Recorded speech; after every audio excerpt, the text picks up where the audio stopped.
remember that these two scholars went to talk to students and teachers.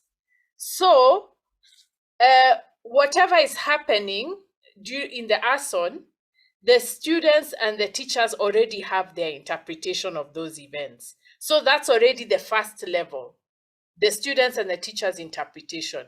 And then Oburu and Cooper now add their interpretation of what they perceived from the student and the teacher's interpretation. Most of you could not distinguish between the two layers. You were misunderstanding the scholar's interpretation for the students and the teacher's interpretation.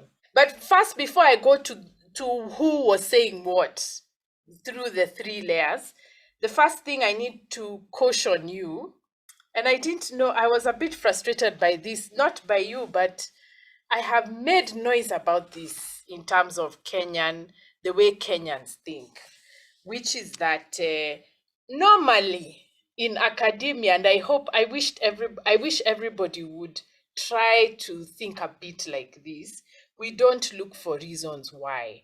So Cooper and Oburu were not looking for reasons why there is arson. They were trying to give an alternative explanation for arson because the criminalization is not working.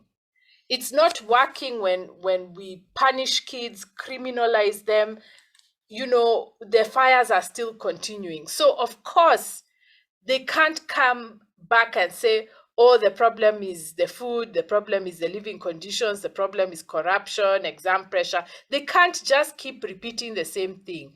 They have to say, what other way can we look at this problem? That's what they were saying. They were not looking for the causes of arson.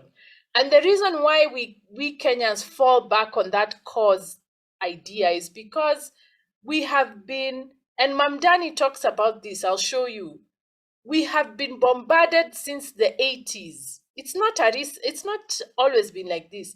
Since the 80s, because of this idea of everything should be about business and profit and measurable outcomes, people feel guilty for studying something without producing a solution to a problem.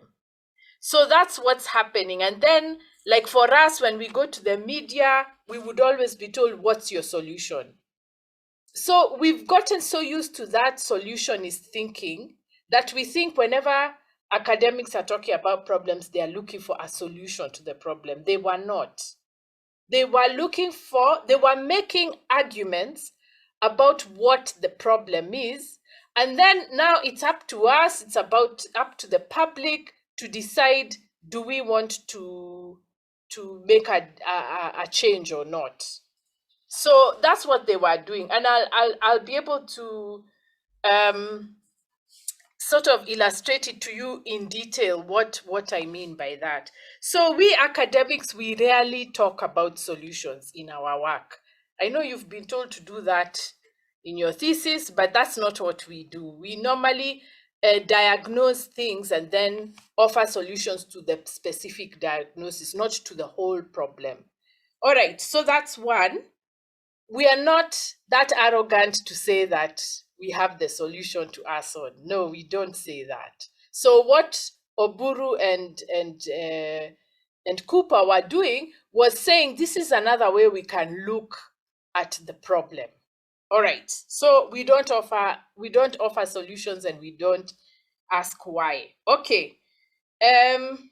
So what we usually do is that when we are going to the field, and this is important for you, you're going to find out how people feel about something, how people perceive it, or how people explain it. But go and ask solutions. No, it usually doesn't work.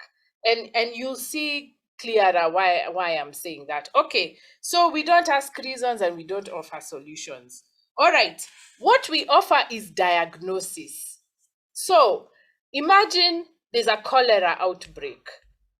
There are many factors that make people prone to cholera. Of course, there's the environmental, the cleanliness, There could be a problem of the water, the access to clean water. There could also be just the bacteria itself. Maybe it was not treated. There are many factors that cause what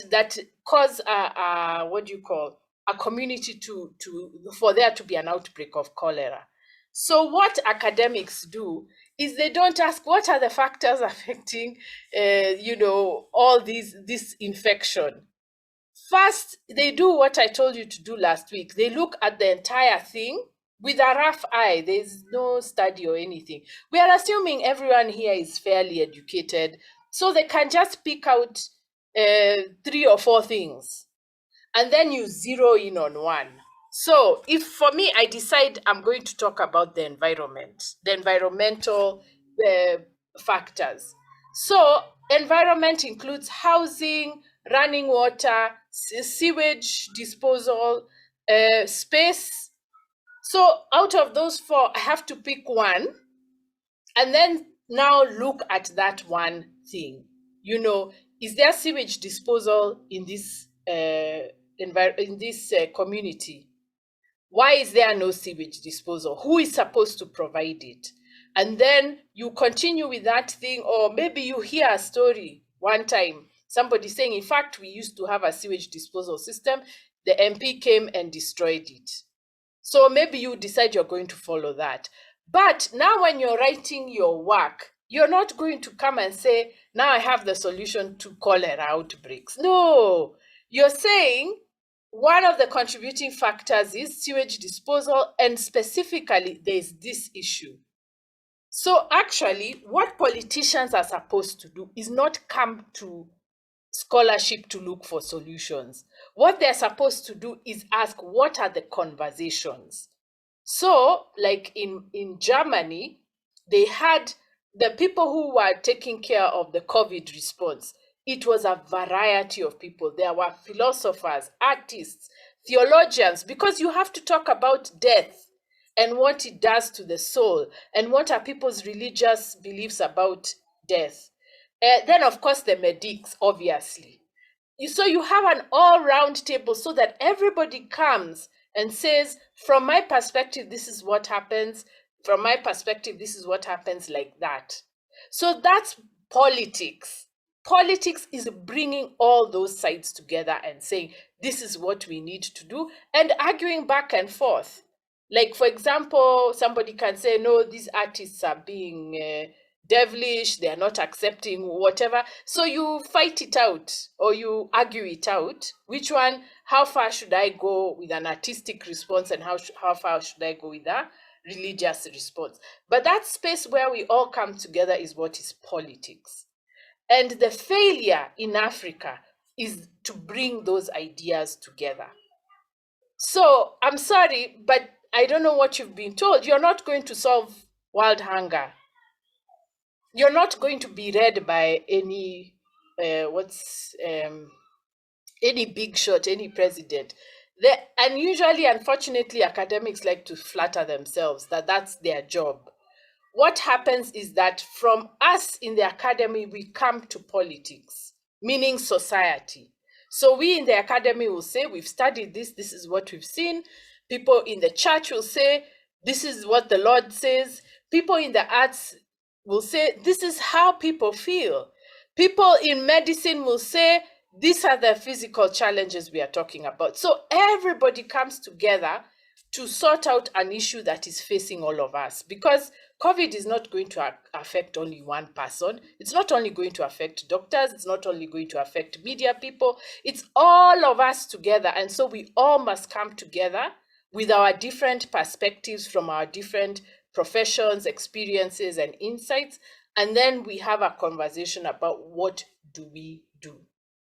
So the academy is just one side of society. Let's not be ambitious and start saying we are the ones who are going to solve everything. No, it's not us. It's us together with everybody else. We are going to come together as a society and talk about the problems we are all facing. And everybody can give their perspective. And that's the point of politics. Unfortunately, politics has been hijacked by people who say, I am the one who represents my people, so only I talk. That's not the way it's supposed to be. It's supposed to be all of us together discussing, bringing our insights, our professional experience, our experiences as people, all those, we bring them together and we decide what do we want. So when you're coming to the academy, you're coming to understand specific problems from multiple perspectives. You're not coming to solve problems. Sorry, I hope it's okay if I hope I'm not breaking your heart. No, we don't solve problems. We contribute, because if we solve problems, then we are talking about either technocracy or epistocracy, dictatorship by experts. We don't want that. We want democracy, where everybody comes and talks about the issues facing us. All right, the other thing is, you as the student, when you're writing, what you're looking for is different perspectives of the problem. So what I gave you with Cooper and Oburu was two different perspectives of the same problem. There's a way in which they approached it in the same way, in that they both talked to students and teachers, but their interpretation was based on different approaches. I think only very few people got that. Most people were telling me they want to solve arson, so then in the conclusion they say this is how we shall solve arson. No, that's not how it's done within this space. Maybe when you go to Citizen TV and there's a town hall, yes, but not here. Here we talk about what does the discussion reveal, what is missing, and what do we need to push forward. That's what we talk about. I think I only saw so far of the 2/3 I've marked, I think only 1 or 2 students got that. So let's tamper down our ambitions. This is the academy. We usually look for different approaches to a problem and then we enter the conversation. So the solution part, that's when you join politics. This is election time. This is a good time if you want to pick up the solution thing. This is a good time.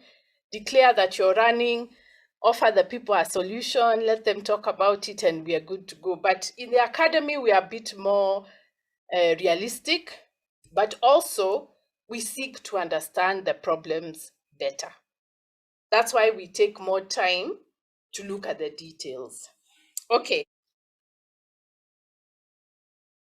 So basically what I'm saying is that, number one, Oburu and Cooper were not looking for the causes of arson. I think everybody knows them. Parents, kids, teachers, media, everyone basically knows them. I think the issue is, why are we not able to address them? That's really where the problem is. It's not what are the causes. So we were not looking for causes that it was, headmaster, fees, corruption, kids are hungry, exam pressure. I think those ones are fairly well covered. So that's not what we were looking for. They were asking the bigger question. Okay, this is what they are saying is the problem. Why aren't the solutions working? Like saying, let's cane the kids. Why doesn't that work? All right, so that's number one. Number two, they were also not quite looking for factors contributing. They were just looking at certain perspectives of what is wrong. So Oburu was looking at the psychosocial and Cooper was looking at the political. And you saw that even Oburu cited Cooper. And she said, okay, it's okay that if we want to look at the political angle, which is, although she doesn't really, discuss it, but she mentions it as one way to look at arson in schools. But she says, I'm taking another approach. Then the other thing I'm going to talk about shortly is about the native informant. We have to respect our what do you call it? When we go to do research, we have to respect the opinions of people and not reduce them to data informers.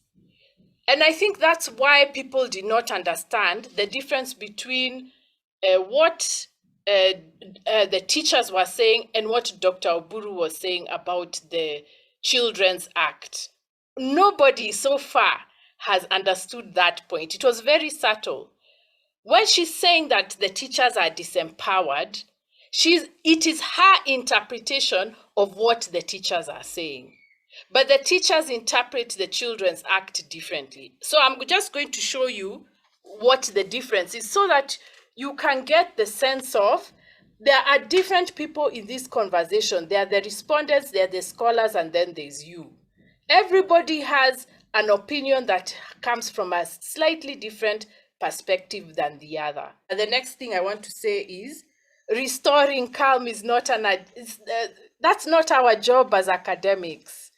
I know we are called useless and that we just study and talk a lot. I've been told that many times.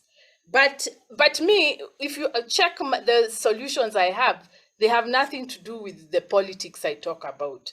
When I talk about politics, I'm talking about the larger space and how it contributes to the issues that I face. So like now, I'm telling you, there's a problem with the way we think about problems.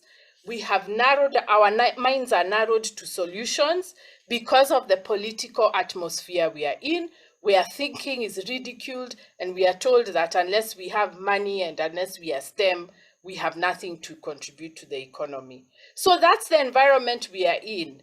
I can't solve that problem, but I can help a few students who come through my classes to get out of that kind of thinking. And that's what I'm trying to do. So restoring calm is not what we do as academics.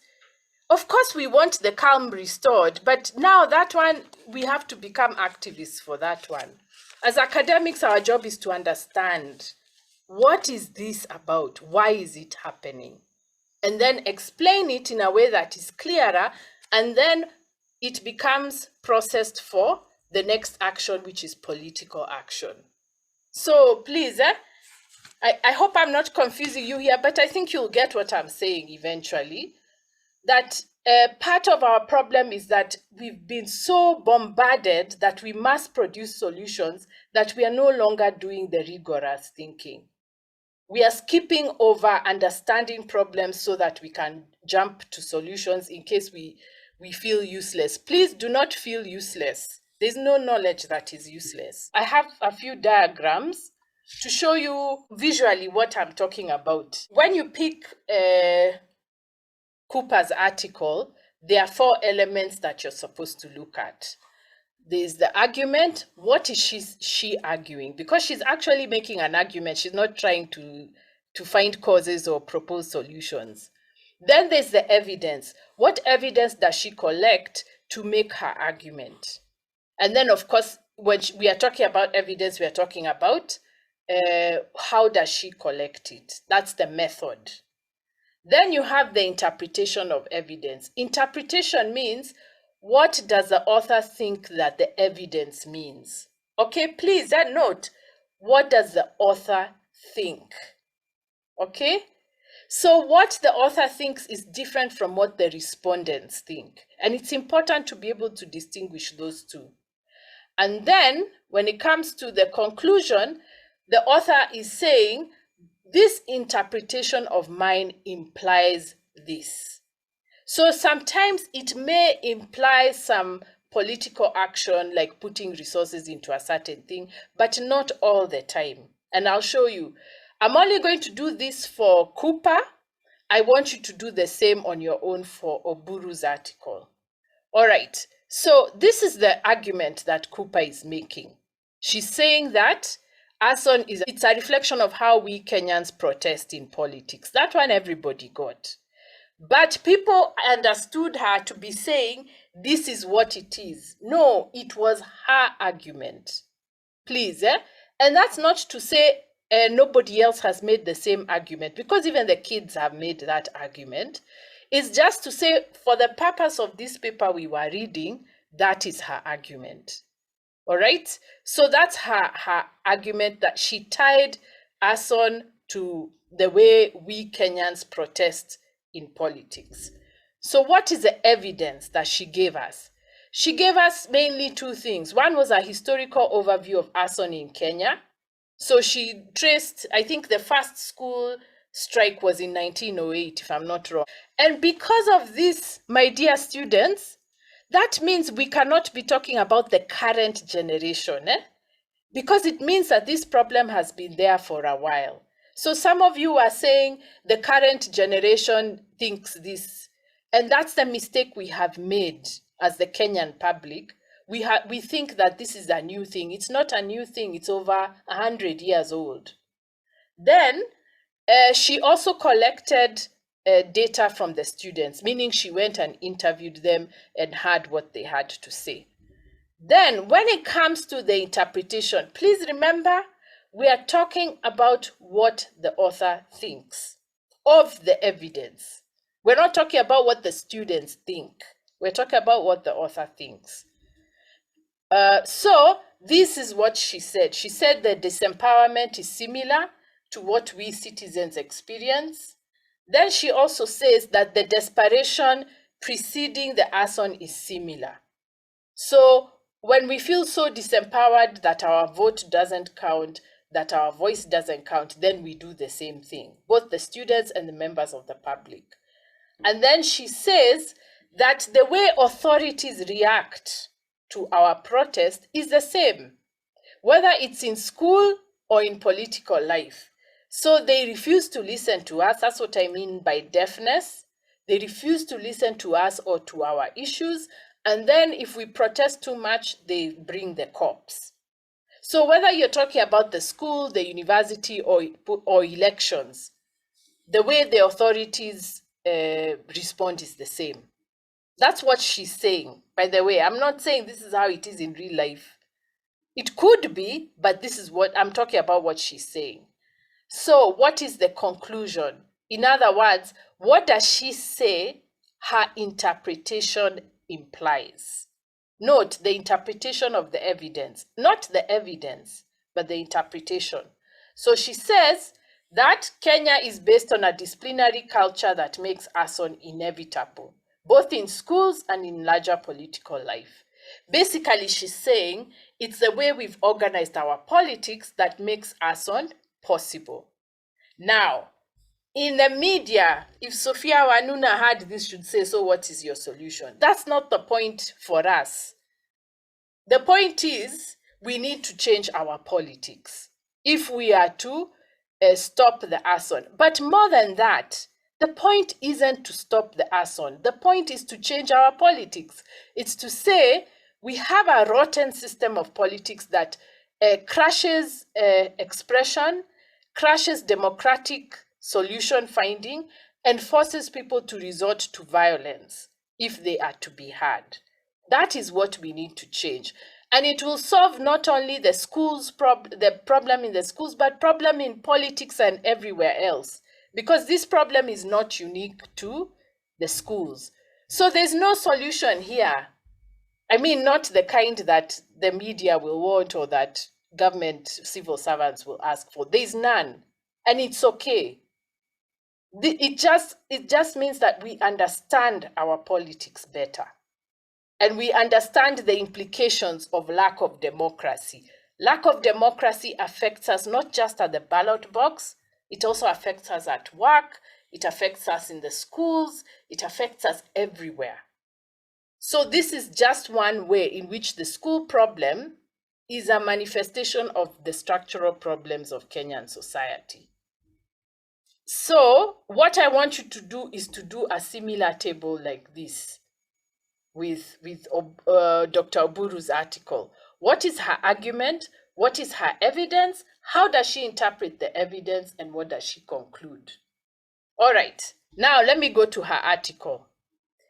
I'm going to just talk about her evidence. I'm not going to talk about the argument and the conclusion.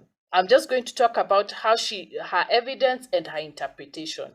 So there are three parts of evidence. There's the method, how you collect it. There's the theory, how you interpret it. What do you interpret it with?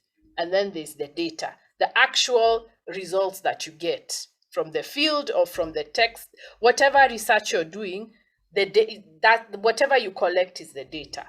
And then what the author says. All right. This one was clear because she announced it at the beginning. She used focus groups, discussions, and interviews. That's the method she used. Then she explains how she uses that method. Then she used social representation theory to interpret the data, and she explains what that theory is. All right. Now, there were I put her data in two groups, but you can add your own if you think there's another one. One was that the students were saying they were frustrated. They were frustrated by the teachers not listening to them. Now, please, people, the students did not say they were abandoned by the teachers. Please, the word abandonment was from Dr. Oburu herself. She is the one who looked at the patterns in what the students were saying, and then she called it abandonment. So it is not correct. It is not correct to say that the students riot because of abandonment. No.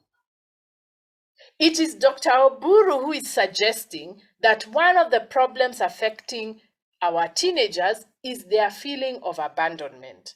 And in fact, actually, this point I didn't even quite get it, and it was one of the questions I asked her when I interviewed her. What do you mean by abandonment? Are you saying that they are saying that, do they care? Do kids even know whether they've been abandoned or not?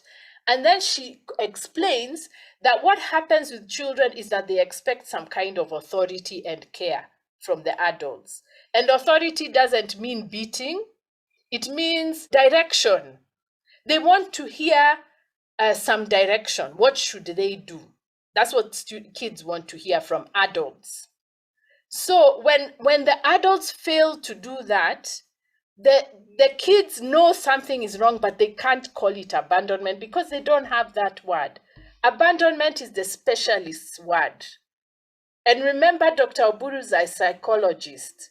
So she's approaching this study from a psychosocial perspective. Unlike Cooper, who is using politics, Oburu is using psychology. So she's interpreting what the students are saying as abandonment.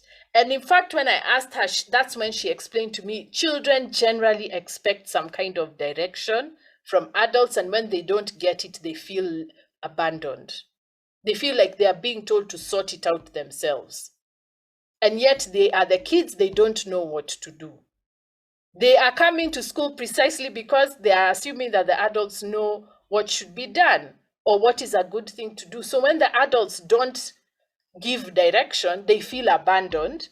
And then, since they don't know what to do, if they are faced with problems, then they now use the only solution they know. That's the complexity. Please, people, it's not the students who are feeling abandoned. It was Dr. Oburu who called that feeling abandonment. That's important. As far as students know, them they're rioting because the teachers are not saying anything. They have exam pressure and they're not being told how to cope with it. That's what they know. But the word abandonment is coming from Oburu herself. All right. The second group of data she collected was the teachers. The teachers were citing the Children's Act. Most of you said that the teachers were disempowered by the Children's Act. No, it's the way the teachers interpreted the Children's Act. The Children's Act, it does not disempower automatically, but the teachers felt disempowered. And when they give evidence of being disempowered, what they cite is the Children's Act. But it's not anyone who studies teaching, the teaching profession. And me, I've made so much noise about this. It's not only the Children's Act that disempowers us. The TPAD, which TSC gives teachers, all these things, the constant reporting, constant documentation, these rules that we are always being told to report here, all that is part of the package that disempowers us. So the Children's Act is just a symbol. Because if you see, like me, I'm brave enough to say these regulations are disempowering us. But the teachers in the classroom, They don't want to say that because they don't want to be seen as attacking the government. So for them, they think it's the kids who are disempowering us. Kids are always easier to blame. And the kids are disempowering us because there's a Children's Act. I mean, come on. That's in psychology is it called displacement? They are blaming the wrong person because it's not the kids who put the Children's Act in place, it's the adults. So it's the adult. If the Children's Act surely disempowered the teachers, it's the adults who disempowered them. It's not the kids. But, blaming the Children's Act is easier because then you can blame the kids. All right. So that's what the teacher said. And by the way, I'm not blaming anyone. I'm just talking about psychology, and which is Dr. Oburu's field. She's looking at what the teachers and the kids are saying, and she's interpreting it. The word disempowerment comes from Oburu herself. It's not from the teachers. The teachers are the ones who are saying, oh, it's Children's Act, these kids don't care. They even taunt us and say we would get our salaries. Disempowerment is an analytical word. It's not a factual data. It's an analytical word. So basically, now when you're looking for topics for your thesis, this is how you now decide where you're going to hit at. So for example, if you decide you want to follow this study and follow with the kids and the teachers, you can either deal with the method. You can say, no, this method doesn't work, we need questionnaires. Or you can say this theory doesn't work because what it produces is this and not this. Or you can say this data is not enough for Dr. Oburu to come up with these interpretations. If we talk about disempowerment, you go into disempowerment, you say this is what disempowerment means. And then now maybe you say, I want to collect other data that points to disempowerment or lack of. That's why it's so important to analyze the articles properly. Because in between these things is where you now can find a topic for your thesis. If we go back to Cooper, you can do the same here. What Oburu does is that she looks at this argument and she says, well, that's fine, but it doesn't take care of the intimate mental processes that children and teachers are going through as they are rationalizing what they are seeing and what they are doing. So she doesn't dismiss it. She just says that is okay if you want a political perspective, but it doesn't work for her because she wants to understand how do the kids and the teachers see arson.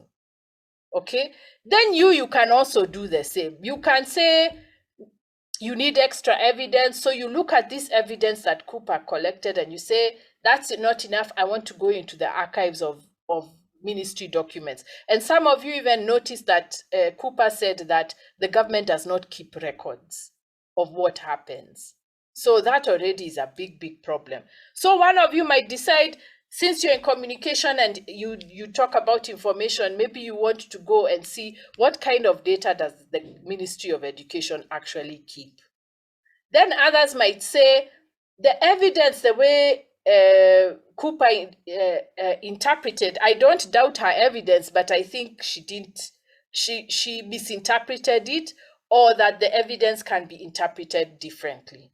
And then you write your whole thesis on that and you get justifications for why this evidence that both she and Dr. Oburu collected can be interpreted differently. And then even the conclusion, do you agree that Kenya is based on a disciplinary culture? So that's now up to you. So that's why it's important to do the work properly, or not to do the analysis of articles properly, so that you're able to now pick up and say, okay, then they did it this way or they interpreted it this way, I'm going to do something else. So all this is still part of what I was saying last week about types of information. There's the data which is collected directly from the participants, but there's also the interpretation of the two scholars, and then there's your own. So you're using three layers of using three layers of evidence: the respondents, according to the data the scholars provided, the scholars themselves, and your own. You know why you are not seeing this, that the kids and the teachers have their interpretation, and then the scholars have their interpretation? It's because of the way we've been told. It's what I was saying, that everything must be about solutions to problems. And one of the articles which I asked you to read was criticizing that idea. Let me just show you what Mamdani says. I'm just giving this to you for background knowledge. I'm not going to test you on it, so it's not something that you should worry about. But usually what happens that if you understand the why, you will understand the what. He calls it the consultancy problem. He says, where is it? He was talking about. Okay. And I've kind of mentioned this when I was talking about this idea of market-driven courses. You can see he says, today the market-driven model is dominant in African universities. That's what I was telling you last week. The consultancy culture it has nurtured has negative consequences for postgraduate education and research. Consultants presume that research is all about finding answers to problems defined by a client. Of course, in this case, if you don't consider yourself the client of data, you're thinking, oh, I can sell this research to someone. Okay, so consultants think of research as finding answers, not as formulating a problem. The consultancy culture is institutionalized through short courses in research methodology, courses that teach students a set of tools to gather and process quantitative information from which to cull answers, sort of from which to extract answers. So today, intellectual life in universities has been reduced to bare bones classroom activity. Extracurricular seminars and workshops have migrated to hotels. And if you really want to be political, maybe you should ask for more seminars to be given where, you know, you students can organize debates and call two scholars to debate an issue. And that would actually help you strengthen your analytical skills for academic work. Okay, workshop attendance goes with transport allowances and per diem. All this is part of a larger process, the NGOization of the universities. Academic papers have turned into corporate-style PowerPoint presentations. Academics read less and less. A chorus of buzzwords have taken the place of lively debates. Forgive me if I'll jump a few sentences. Why is the consultancy mentality such a problem? Let me give you an example from the natural sciences. So he gives a very interesting example that the Bill and Melinda Gates Foundation decided that they wanted to eradicate malaria. And they poured money and money and money into it. But this was the rush to a solution. So I've jumped here. From an epidemiological point of view, there are two kinds of diseases. Those you can eradicate, like sleeping sickness and smallpox, and those you cannot, like yellow fever, because it lives in a host, in this case, monkeys, which means you would have to eradicate the monkeys to eradicate yellow fever. The two types of diseases call for entirely different solutions. For a disease you cannot eradicate, you must figure out how to live with it.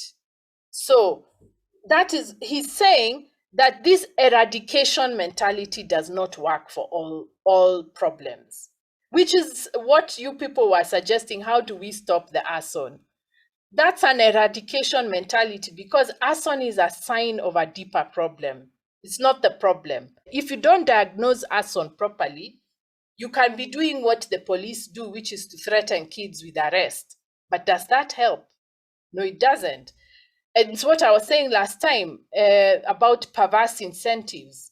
If you don't diagnose the problem properly, you can use maximum force, but instead of solving the problem, you are giving people more incentive to break the law.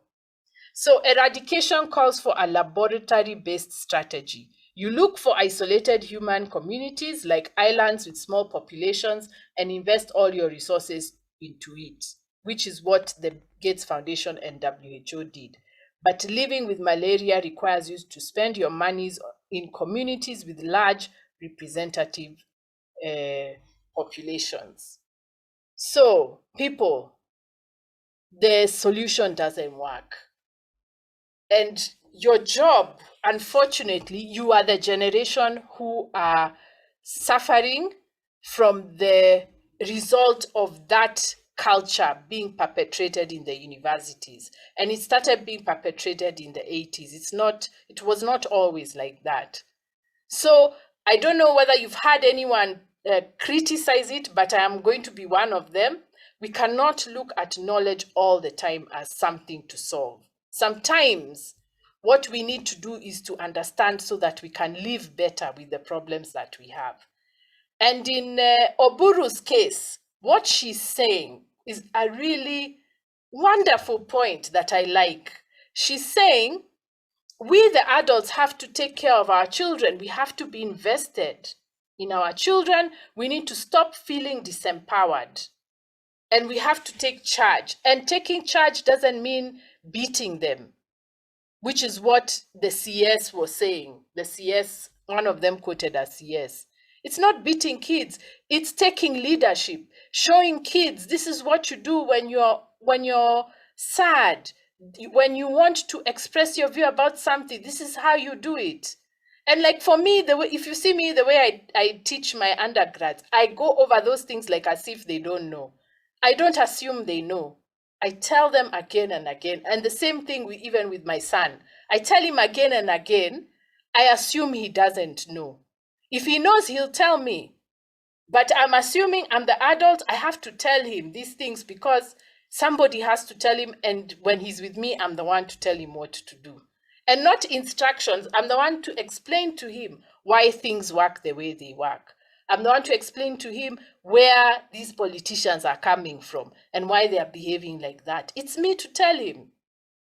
And I'm telling him not just as a parent, but as an adult. I am representing all the adults of Kenya. It's my job to tell the kids where we are coming from and what they need to know and what they need to do about it. And sometimes we don't even need to tell them what to do. They will know. But we need to explain to them. I'm teaching a poetry class again with undergrads. These days, I don't assume that young people know how to say, I love you. I'm not assuming it anymore because they are going to listen to the media and watch the movies and worse. So I've taken it upon myself to use the words of our ancestors, the poems of our ancestors, to tell them, here is a way in which you can express love. You don't have to use it, but at least you should know there are options. You don't have to listen to dirty music. You don't have to watch, these movies that are most of them are not made by us. There are other options, and I'm offering you one. So that's what Dr. Oburu is saying. She's saying we have to take responsibility as adults, not only to educate our children, but also to demand the kind of society which would raise children well. And when I was invited to talk at University of Florida must be now about 6 months ago, I picked up that lesson from her and said, why are we adults feeling disempowered? That was my question. I wasn't saying, oh, adults are disempowered. I agreed with that. So I said, why are we feeling disempowered? What is the mechanism for disempowering us? And that's what I talked about. And I talked about the media and the church. I didn't talk enough about the church, but those two authorities are some of the people who are making us adults feel there's nothing we can do. And the police. That's why the Children's Act threatens the teachers. The point of the Children's Act is to disempower. It's not to empower us, it's to disempower us. And not because we can't cane, that's not the point. The point is that we feel like we have no authority over children because the government has taken it over. And our wonderful CBC has parental involvement, which does the same thing. It instructs us how to parent. You people. Anyway, so we have to, let's not take some words so seriously. Like people really headed for that the Children's Act and said, "Oh, it is the cause of arson." No, no, no, no, no, no, no. The point was more subtle and more complex. And because we are in university and we're doing masters, we're going to be more complex. Me, I'm going to force us to be more complex. That's what we're going to do, so that we help other people. Surely we can't be thinking like we've never been to school. And it's not to say school makes us better than other people, but we must be subtle in our thinking. We can't be taking things literally. There are three things which you really have to keep remembering. The fact, there are facts, there are opinions, and there are ideas. The facts are that there's arson. And I think the fact is that our kids are frustrated, and so are the teachers. I think those facts are we can agree on them because it comes up in both articles, and we've had people saying this. The opinions are different. The government thinks we need more laws, more force, more police. People think we need to keep on blasting the parents. People like me, like Dr. Oburu especially, we are saying we need to relearn how to nurture children and how to explain things to them and how to educate them. And then others are saying we need to know how to deal with our political life because it's a problem. It's teaching our kids bad manners. And so the kids are when the kids face the same frustrations we face, they do the same things we do. How do we stop the frustrations? How do we open up our politics so that it is more participatory, both for the adults and the children?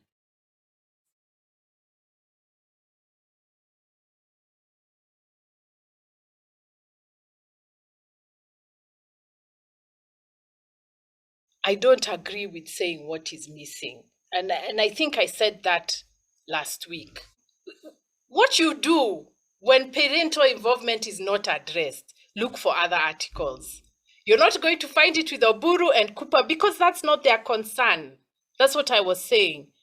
The parental involvement was not within the purview of their study. In fact, if you were to ask them, that's what they would tell you, that was not part of their study. So what you'd do if you were to look for parental involvement, which is okay, you go do the research, please. Go and do the research. I said, if you have a question, it's you to go and ask, is somebody else answering my question? Then when you go to the research and you find nobody has dealt with parental involvement in the what do you call it, in the punishment of students, then now you have a basis for which to say, my study is going to be on parental involvement because that part of the issue has not been addressed. Oburu and Cooper talk about the kids and the teachers. The government talks about law. The teachers are talking about this. Where are the parents? So that is your work. Don't put it on them because that's not their work is not to talk about parental involvement. And that's what I was saying. We have to learn to stop criticizing people on the basis of what they don't say. That's not how we do academic work. We look at what is the weakness of their approach, or what are the limits of their approach. Parents are not involved. You do the work, go back and look for work on parents. If it's not there, now you're the one who's going to help us do this groundbreaking work of talking to parents. That's the first thing. The second one is that this thing of caning is confusing people. I don't know why guys are not getting what I'm saying. All right. The law does not empower children. And you see, for you to say that because the law prevents caning, it has made the children more powerful than parents, that's really cheap reasoning. No. The law, because first of all, it's not a war between parents and kids. So first already, if you're seeing it as a contest between parents and kids, that's already a problem. because kids are not our age. Kids are kids. They don't know some of these things. They don't have our experience. They don't have our knowledge. We are the adults. So we can't be looking at children as our equals. Until now, we are going to fight with them, but the government has taken their side. That's how the law makes us think, but that's not how we are supposed to think, which is kind of, in a sense, what Dr. Oburu is saying. And if you look at like the conversation I posted, and even my conversation with her, she's very clear about that the Children's Act does not disempower teachers. It's teachers who perceive the Children's Act as disempowering them, which is true, but not for the reasons that the teachers think. The Act does not disempower teachers because it prevents caning. It doesn't. The teachers are disempowered because of too much government interference in teaching. And if you look at what I was saying about professionals, I have a lecture I've given on professionals. Professionals are increasingly disempowered in Kenya. The other day, there was a scandal at Nairobi Women's. This one was for doctors, where doctors are being told, no, even if somebody can go home after you treat them, you must admit them so that we can make money. That's the manager who is now twisting the medical worker to make certain decisions which have nothing to do with the medical practice.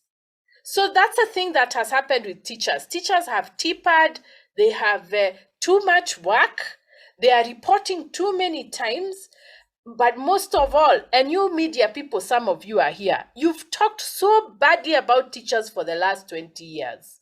So badly. They are cheats, they don't know their work, they are not digital savvy.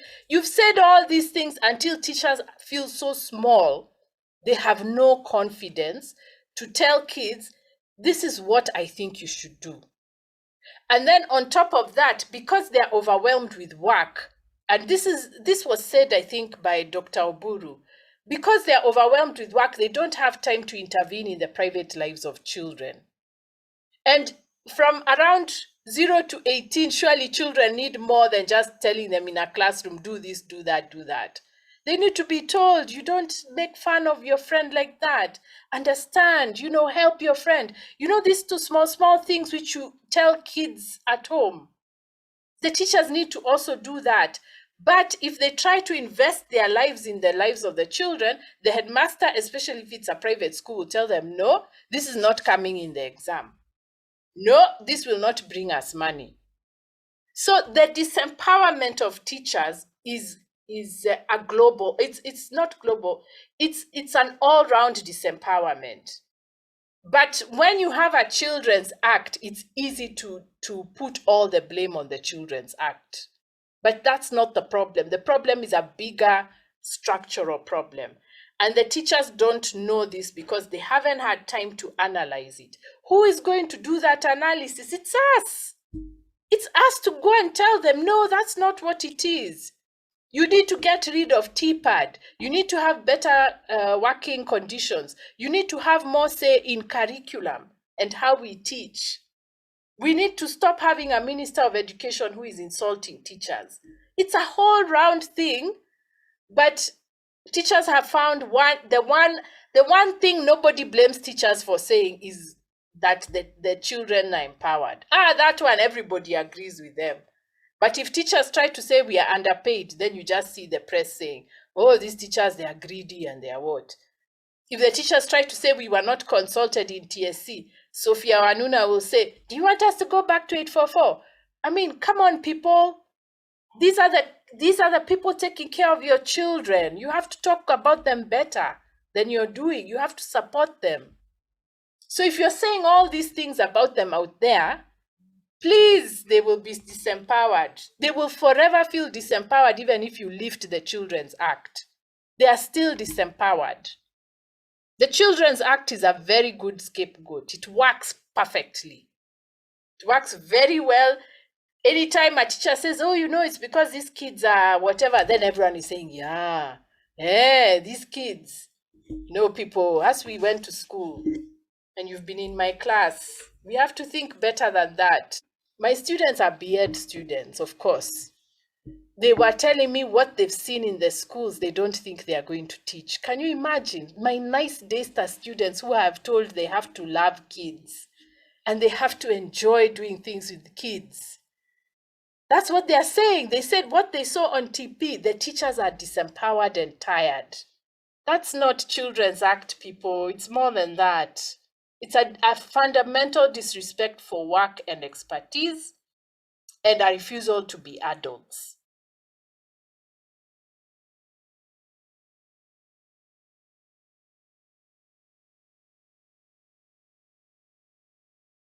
What the CS says is an indicator of the government policy. If the government thinks differently, then they need to release a press statement saying, oh, the Minister of Education said this, but that is not the view of our government, which won't happen. Normally, if the CS says something which his appointer doesn't agree with, then he's fired. Then the rest of the public reads that as, oh, he was not supposed to say that. That is not his government's position. So when the CS says that, and it's good you mentioned that, because the other problem I noticed is that people were using the evidence as the argument. No, you don't need to mention that in your summary, because it's a detail. It's evidence, it's not the argument. Now, when it comes to what the CS was saying, when he's saying, oh, the Constitution, what? That's the logic of disempowerment. And politicians and civil servants are so good at doing this. They say, even me, I'm like you, or my hands are held by the Constitution. Oh, come on.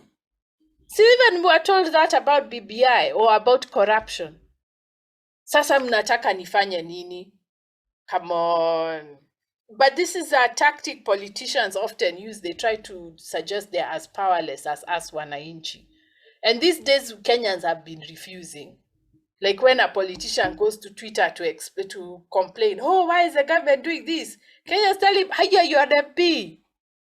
You can fix the law. Don't come to us. What are we supposed to do? You can fix the law as we can't. So, I mean, that kind of rhetoric of politicians is terrible. It's terrible and dishonest. Yes, the Constitution binds it binds the minister to respect the rights of children, but he can't say that he's disempowered. Dr. Oburu is saying what we can do to help our kids. Why don't you implement that instead of saying the problem is the Children's Act? Invite her. And in fact, towards the end of my discussion with her, if you look, she was even telling me, she was saying how you can correct a child without beating them. So I told her, hey, but that's a lot of work you're saying. She said, yeah, even that's what the teachers said. The teachers are overwhelmed with work. So even if they want to intervene in the lives of children on a personal level, they don't have the time because the headmaster is breathing down their neck asking for TPAD, send your CBC, whatever. What else are teachers asked for? Exam results, otherwise the parents will come banging on our door. You know, teachers are grappling with a lot of pressure. And part of the problem, I'm sorry to say, if you people, any of you who are in media, you're part of the problem. You badmouthed us for too long. You said we were teaching useless subjects. You never asked us. No, I think it's time to pay up. Go and do your mess and write a thesis and doing that mess. Because this problem of looking at teachers like that, it started from the US, and the media also did the same thing to American teachers. So there's a research there, you can find out. Do a survey of the reporting of teachers in a certain year and see. And in fact, I keep asking, why are we not having media students writing on the reporting on education? Because it has been very bad since the 90s especially. It has been terrible. So we are paying back with disempowered teachers who think the problem is the kids are too powerful, but really, no, that's not the problem. The problem is that the adults are disempowered by the law and by the minister insulting them all the time, by the unions being disempowered. There are so many things. But because of our problem solution thinking, we only think that the only way to address things is through government regulation and law and a minister. No, there are some social, psychological things we can do, but you have to open your ears to the teachers. You have to be willing to listen to us, especially us who really care about education. Really, a lot of us do, but we are not being heard. We are being asked for solutions. So then me, I go after I've been battered in the media, I just go to my class and I keep quiet and I tell the students, especially the people doing B.Ed, I tell them, okay, now, you can see how we are being talked badly about, but let's see what we can do for our kids. But Kenya treats us very badly, very badly. And it's a record. Me, that's why I say we need a truth and justice committee for education so that people can see the whole story. Right now, it's only Jogo House we listen to. You people don't know the other side. And some of you are victims of abuse from teachers. How was it resolved? All right, but now just to come to the main point is that, I know we like to be Superman and Superwoman, but we are not the ones who solve problems. We are the ones who diagnose and explain them. And then if we want to solve them, let's run for politics or let's be political and talk with the rest of Kenyans about the issues that we are seeing, because they too have insights that they can give us so that we all solve the problem together.